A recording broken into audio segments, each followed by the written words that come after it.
গতকাল রাত নামতেই ইরানের উপর ভয়াবহ হামলার খবর সামনে চলে এসেছে। যেটার ভয় সবাই পাচ্ছিল, শেষমেশ সেটাই ঘটে গেল।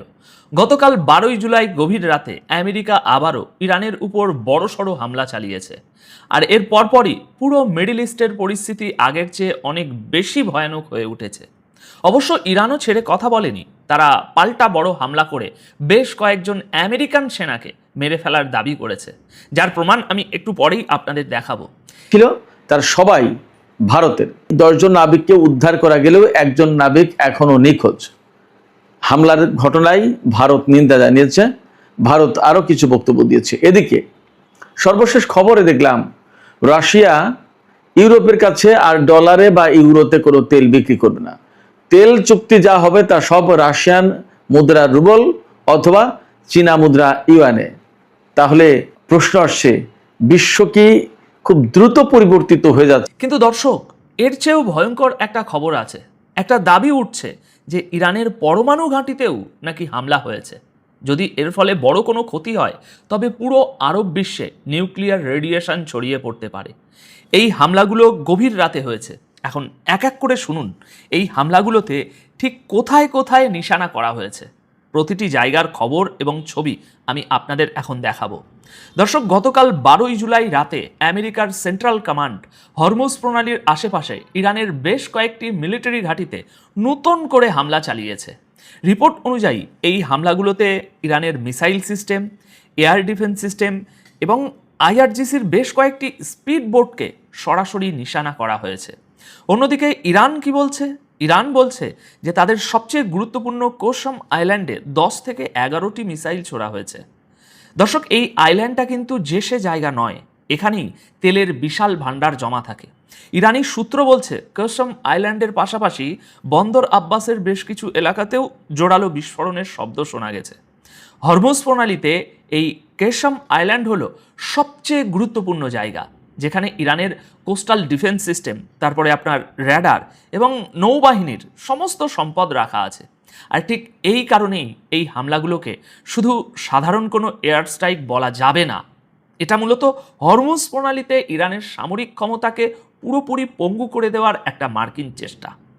এদিকে আমেরিকার পলিটিক্যাল ম্যাগাজিন এক্সিওস এক সিনিয়র আমেরিকান অফিসিয়ালের বরাতে ঠিক একই দাবি করেছে যে আমেরিকা হরমুজ প্রণালীর চারপাশে থাকা ইরানের মিসাইল সিস্টেম আর আইআরজিসির স্পিড বোটগুলোকে উড়িয়ে দিয়েছে।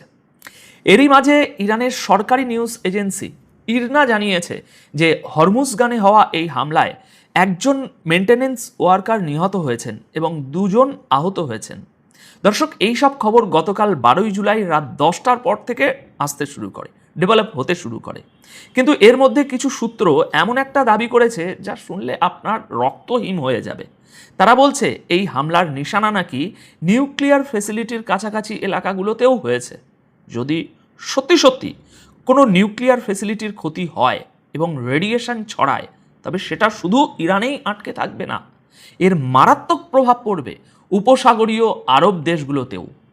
দর্শক, এবার ইরানের পাল্টা হামলার খবরগুলো শুনুন আর সাথে ছবি ভিডিওগুলোও দেখুন। গতকাল 12ই জুলাই গভীর রাতে আমেরিকার হামলার পরপরই ইরান পাল্টা আঘাত এনেছে। রাতভর আসা প্রাথমিক রিপোর্ট অনুযায়ী ইরান কুয়েতে থাকা আমেরিকার সামরিক ঘাঁটিতে আবারও মিসাইল হামলা চালিয়েছে। যুদ্ধ পরিস্থিতি ট্র্যাক করা কিছু সোশ্যাল মিডিয়া হ্যান্ডেল দাবি করছে যে ইরান আমেরিকার অ্যাটকমাস মিসাইল সিস্টেমকে নিশানা করেছে।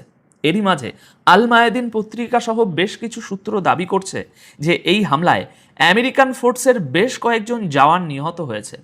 ফার্স নিউজ তো বলেই দিয়েছে যে 3 জন আমেরিকান সেনা মারা গেছে। আমি আপনাদের এখনই দেখাচ্ছি বিস্তারিত ওই খবরের। যদিও দর্শক, এই দাবির এখনও কোনো অফিসিয়াল সত্যতা বা কনফার্মেশন আসেনি, আর আমেরিকাও এই বিষয়ে মুখে একেবারে কুলুপ এঁটে আছে। আইআরজিসি বা খতম আল আম্বিয়ার তরফ থেকেও এই হামলার পুরো বিস্তারিত রিপোর্ট এখনও দেওয়া হয়নি, আজ দেওয়া হবে। কিন্তু ইরানের নিউজ এজেন্সিগুলো কি দাবি করছে সেটা আমি আপনাদের অবশ্যই দেখাবো।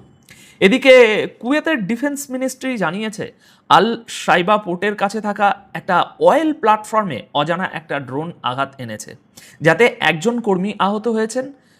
আর এছাড়াও ইরাক সীমান্তের কাছে কুয়েতের উত্তরাঞ্চলে থাকা 3টে বর্ডার পোস্টে বেশ কয়েকটি প্রজেক্টাইল মানে মিসাইল বা ড্রোন আছড়ে পড়ার কথা নিশ্চিত করেছে কুয়েত সরকার। দর্শক, ইরানের হামলার খবর তো আপনারা দেখলেন। এবার গতকাল 12ই জুলাই রাত 11:15টার দিকে আসা এমন একটা রিপোর্ট শুনুন যা পুরো গালফ রিজিয়নের ঘুম হারাম করে দিয়েছে। ইরানের খবর পোস্ট করা ইরান অবজারভার নামের একটি এক্স হ্যান্ডেল দাবি করেছে যে আমেরিকা ইরানের বুশহের নিউক্লিয়ার ফ্যাসিলিটির খুব কাছের একটা বিল্ডিংয়ে ভয়ানক আঘাত করেছে। এই পোস্টে আরও বলা হয়েছে, যদি বুশহের নিউক্লিয়ার রিঅ্যাক্টরের কোনো ক্ষতি হয় তবে সেখান থেকে বের হওয়ার রেডিও অ্যাক্টিভ বা তেজস্ক্রিয় পদার্থ কাতার এবং ইউএই পর্যন্ত পৌঁছাতে পারে। তবে দর্শক, এটা শুধুই সোশ্যাল মিডিয়ার একটা দাবি। এখনও আমেরিকা, ইরান বা কোনো ইন্টারন্যাশনাল নিউক্লিয়ার এজেন্সির তরফ থেকে এর কোনো অফিসিয়াল সত্যতা এখনও পর্যন্ত পাওয়া যায়নি। তবে এই কথাটা মনে রাখবেন যে আজকাল বড় বড় খবর কিন্তু প্রথমে সোশ্যাল মিডিয়াতেই আসে, তারপর খবরের কাগজ পর্যন্ত পৌঁছতে পৌঁছতে আরও কয়েক ঘন্টা লেগে যায়। যদি দুর্ভাগ্যবশত এমন কিছু সত্যিই ঘটে তবে সেটা পুরো মিডল ইস্টের জন্য একটা ভয়ঙ্কর মুহূর্ত হবে। এবার আমি আপনাদের কিছু প্রমাণ দেখাচ্ছি যাতে আপনাদের কাছে খবরগুলো আরও পরিষ্কার হয়।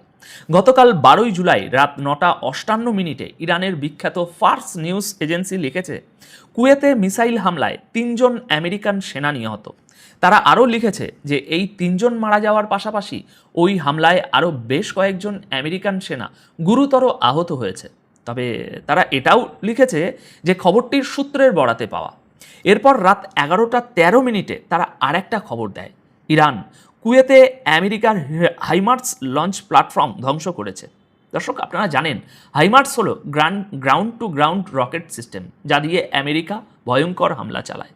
ইরান দাবি করেছে যে তারা একটি অত্যন্ত নিখুঁত ড্রোন অপারেশনের মাধ্যমে কুয়েতে থাকা আমেরিকার এই হাইমার্স সিস্টেমকে পুরোপুরি ধ্বংস করে দিয়েছে। এখানেই শেষ নয়, ইরানের খবর লেখা কিছু সূত্র দাবি করছে যে জর্ডানের প্রিন্স হাসান এয়ারবেসে থাকা আমেরিকার $240 মিলিয়ন দামের একটি MQ-4C ড্রোন ইরান ধ্বংস করে দিয়েছে, প্রায় পুরোপুরি ধ্বংস।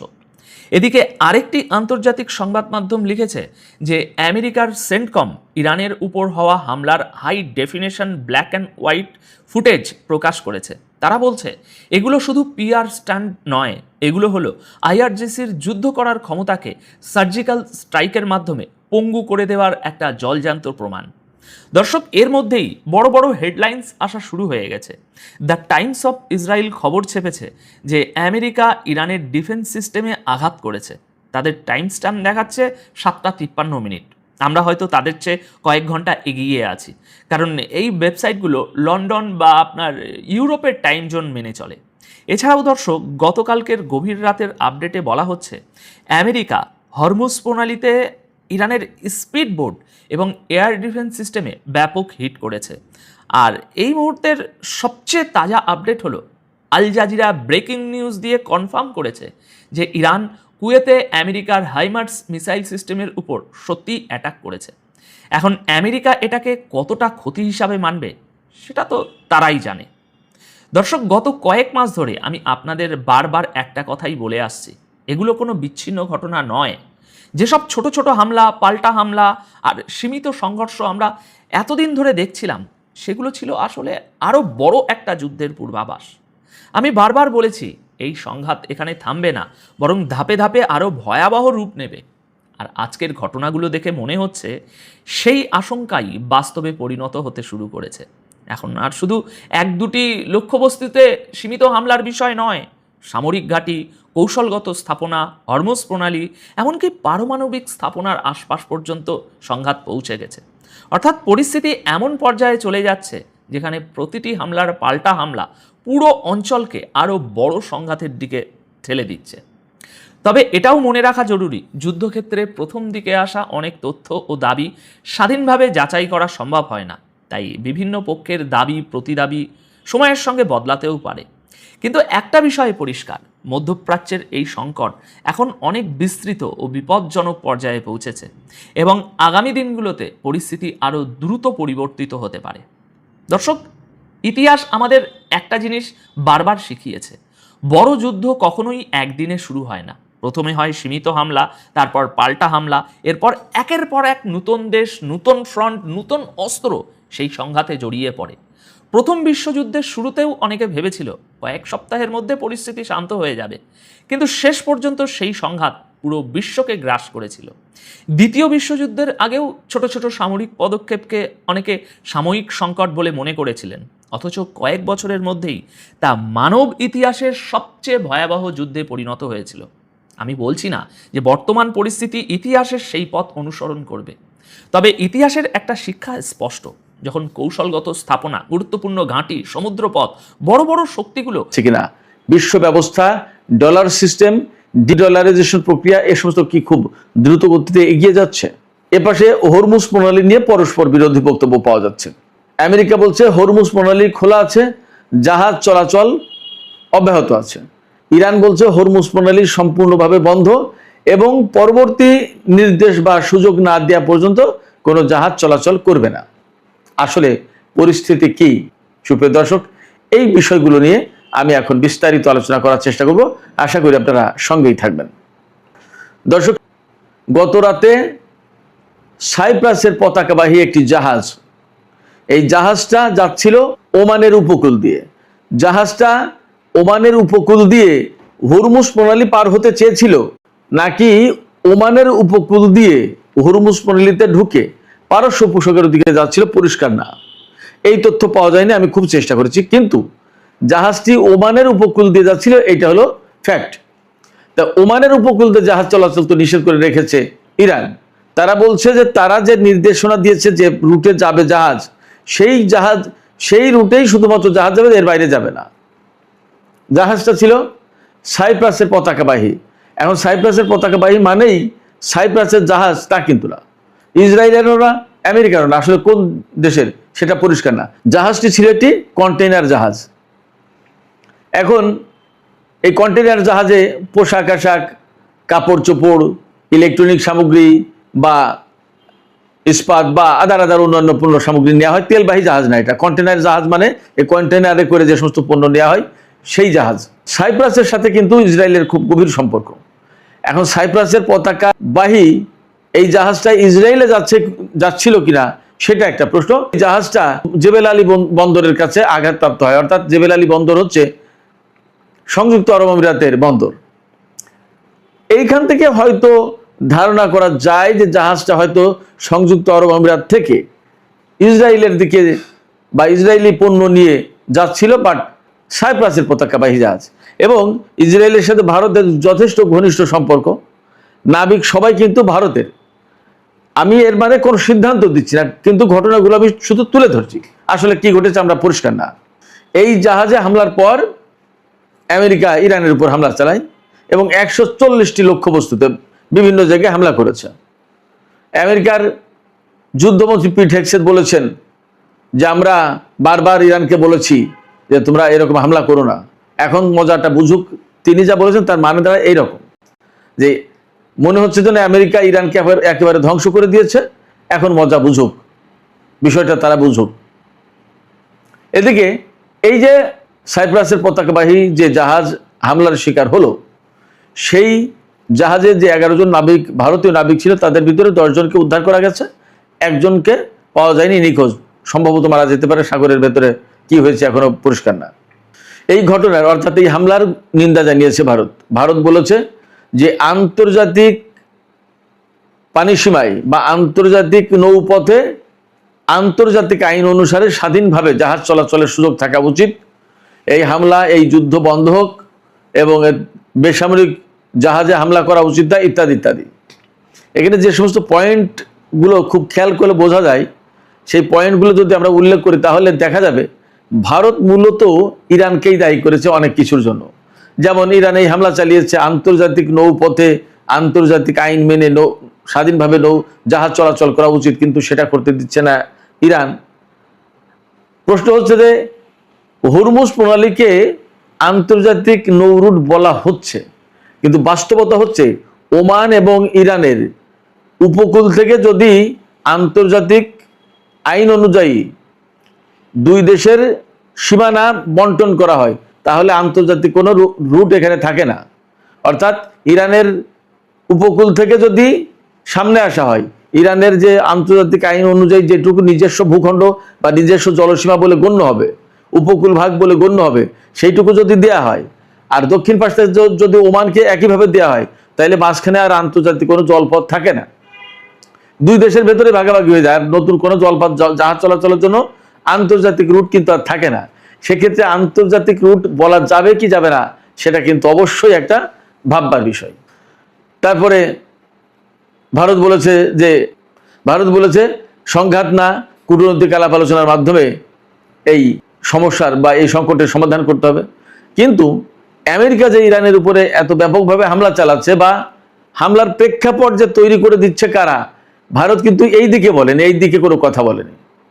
যাই হোক, আমি ভারতের প্রসঙ্গটা শেষ করি এখানেই, আমরা চলে যাই অন্য আলোচনায়। সেই আলোচনাটা হচ্ছে যে কালকে যে হরমুজ প্রণালীকে কেন্দ্র করে এত সংঘাত সংঘর্ষ হলো, তাতে আমেরিকা প্রথমে ইরানের উপর হামলা চালিয়েছে। ইরানের বিভিন্ন ড্রোন কেন্দ্র, কন্ট্রোল অ্যান্ড কমান্ড সেন্টার, তারপরে ক্ষেপণাস্ত্র উৎক্ষেপণ কেন্দ্র, লঞ্চার, এরকম বিভিন্ন জায়গায় হামলা চালিয়েছে। এর ভিতরে সামরিক বেসামরিক বহু লক্ষ্যবস্তু আছে, কিশদ্বীপ, কেশমদ্বীপ, তারপরে আপনার খুজেস্তান প্রদেশ, ইরানের মধ্যাঞ্চলীয় প্রদেশ, মধ্যাঞ্চলীয় মানে ইস্পাহান প্রদেশ, এই সমস্ত জায়গায়। এমনও খবর পেয়েছি, আমি তো আগেই আপনাদেরকে জানিয়েছি, আমার ছোট ছেলে ইরানে চলে গেছে, যুদ্ধের কারণে চলে এসেছিল, 3-4 দিন আগে চলে গেছে, 9 তারিখে সে ইরান পৌঁছেছে। সে জানালো তেহরানেও যুদ্ধ বিমানের শব্দ পাওয়া গেছে। এখন এই যুদ্ধ বিমান ইরানের বিমান ছিল নাকি আমেরিকার বিমান ছিল পরিষ্কার না, কারণ রাতের অন্ধকার। তো তেহরানের আকাশে যখন যুদ্ধ বিমানের শব্দ পাওয়া গেছে, তার মানে তেহরানের আকাশের দিকে আমেরিকা বা ইসরায়েলের বিমান গিয়েছিল। তার মানে বেশ বড় 140টা লক্ষ্যবস্তুতে হামলা করেছে, খুব সহজ কথা না। এর জবাবে ইরান যে হামলা চালিয়েছে তাতে কি কি ক্ষয়ক্ষতি হয়েছে, বড় রকমের ক্ষয়ক্ষতি হয়েছে। আমি আপনাদেরকে একটু শোনাই, দেখবেন। সর্বশেষ খবরে যা জানলাম, আমেরিকার একটি, আমার কাছে মনে হলো যে F-35 যুদ্ধ বিমান ভূপাতিত হয়েছে, ক্ষতিগ্রস্ত হয়েছে। এরপরে কাতারে মার্কিন যুদ্ধ বিমান রক্ষণাবেক্ষণ এবং মেরামত করার যে কেন্দ্র, এটা একদম কমপ্লিটলি ধ্বংস হয়ে গেছে, সম্পূর্ণভাবে ধ্বংস হয়ে গেছে। জর্ডানে মার্কিন কন্ট্রোল অ্যান্ড কমান্ড সেন্টার একদম সম্পূর্ণভাবে ধ্বংস হয়ে গেছে। জর্ডানে মার্কিন যুদ্ধ বিমানের জন্য যে জ্বালানি ডিপো, যেখানে জ্বালানি তেলের মজুদ রাখা হয়, সেই ডিপো ধ্বংস হয়েছে। এরপরে কুয়েতে মার্কিন ক্ষেপণাস্ত্র প্রতিরক্ষা ব্যবস্থা, পেট্রিয়ট সিস্টেম যেটা, সেটা ধ্বংস হয়েছে। যে পেট্রিয়ট দিয়ে ইরানের ড্রোন, ক্ষেপণাস্ত্র বা বিমান ধ্বংস করবে, সেই পেট্রিয়ট ব্যবস্থাই ধ্বংস হয়ে গেছে। এর আগে তো থার্ড পেট্রিয়ট গেছিল, এবারও নতুন করে পেট্রিয়ট ব্যবস্থা গেল। তার মানে গত রাতে বড় রকমের ক্ষয়ক্ষতির মুখে পড়েছে আমেরিকা। কাতারে একটি স্যাটেলাইট কমিউনিকেশন অ্যান্টেনা ধ্বংস হয়েছে। আরব আমিরাতের আল জাফরা বিমান ঘাঁটি ব্যাপকভাবে ক্ষতিগ্রস্ত হয়েছে। ইরান কালকে ব্যাপক হামলা চালিয়েছে। এর পাশাপাশি হরমুজ প্রণালী ইরান একেবারে কমপ্লিটলি শাটডাউন করে দিয়েছে, বন্ধ করে দিয়েছে। তবে মার্কিন বাহিনী সেন্টকম তারা জানিয়েছে, এই আজকে কিছুক্ষণ আগে সন্ধ্যায় তারা বিবৃতি দিয়েছে, তারা বলেছে যে হরমুজ প্রণালী খোলা আছে এবং হরমুজ প্রণালীতে জাহাজ চলাচল অব্যাহত আছে। বাট সমস্ত ডেটা ঘেটে মোটামুটিভাবে দেখা যাচ্ছে যে জাহাজ চলাচল তেমন একটা কোনো রেকর্ড তো পাওয়া যাচ্ছে না। আসলে বাস্তবতা কি, সেটা হয়তো আর একটু সময় গেলে বোঝা যাবে। তবে এর আগেও যখন হরমুজ প্রণালী বন্ধ করে দিয়েছিল ইরান, তখন কিন্তু আমেরিকা এরকম দাবি করেছিল যে হরমুজ প্রণালী খোলা আছে এবং জাহাজ চলাচল করছে।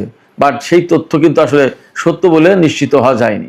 এদিকে আমেরিকা এবং ইরানের ভিতরে নতুন করে গত কয়েকদিন ধরে যে সংঘাত সংঘর্ষ যুদ্ধ চলছে, তা কিন্তু বড় মারাত্মক আকার ধারণ করতে পারে বলে আশঙ্কা করা হচ্ছে। ইসরায়েলের সামরিক বাহিনী তারা বলছে যে আমরা স্ট্যান্ড বাই আছি, প্রয়োজন হলেই বা কমান্ড দিলেই তারা শুরু করবে। তার মানে আবার ইরানকে আমেরিকা এবং ইসরায়েলের এই বাহিনীকে মোকাবেলা করতে হবে, এরকম পরিস্থিতি মনে হচ্ছে। এইদিকে এইরকম যখন উদ্বেগ উৎকণ্ঠা ছড়িয়ে পড়েছে নানা প্রশ্ন, তখন কিন্তু পাকিস্তান, সৌদি আরব তারা বসে নেই, তারা নানা রকমের তৎপরতা কথাবার্তা চালাচ্ছে। সৌদি আরব এবং পাকিস্তানের পররাষ্ট্রমন্ত্রীরা ইসহাক দার এবং প্রিন্স ফয়সাল বিন ফারহান তারা কিন্তু আলাপ আলোচনা করেছেন, উদ্বেগ প্রকাশ করেছেন এবং দুই পক্ষকে ধৈর্য ধারণ করতে বলেছেন এবং যাতে কূটনৈতিক প্রচেষ্টার মাধ্যমে নতুন করে আলোচনা ফিরে এসে সমস্যার সমাধান করা যায়, সেই পরামর্শ দিয়েছে। তারা একদম একমত হয়েছেন দুইজন, সৌদি পররাষ্ট্রমন্ত্রী এবং পাকিস্তানের পররাষ্ট্রমন্ত্রী, যে যুদ্ধের ভেতর দিয়ে এই সংকটের সমাধান করা যাবে না। এরপর আজকে 12 জুলাই রোববার পাকিস্তানের পররাষ্ট্রমন্ত্রী ইসাকদার ইরানের পররাষ্ট্রমন্ত্রী সাইদ আব্বাস আরাকচির সাথে টেলিফোনে কথা বলেছেন এবং সেখানে একইভাবে উদ্বেগ প্রকাশ করেছেন পাকিস্তানের পররাষ্ট্রমন্ত্রী। এছাড়া তিনি ইরানকে ধৈর্য ধারণের পরামর্শ দিয়েছেন এবং দুই পক্ষকেই একই কথা বলেছেন এবং ইসাকদার বলেছেন যে দুই পক্ষকে দ্রুত আলোচনার টেবিলে ফিরে আসা উচিত। যুদ্ধ সংঘর্ষের ভেতর দিয়ে সমস্যার সমাধান করা যাবে না, বরং আঞ্চলিক স্থিতিশীলতা বিনষ্ট হবে, বিশ্ব অর্থনীতির ঝুঁকির মুখে পড়বে। এই অবস্থায় কোনোভাবেই দুই পক্ষকে পূর্ণাঙ্গ যুদ্ধের দিকে ফিরে যাওয়া উচিত হবে না। তিনি একদম সুস্পষ্ট করে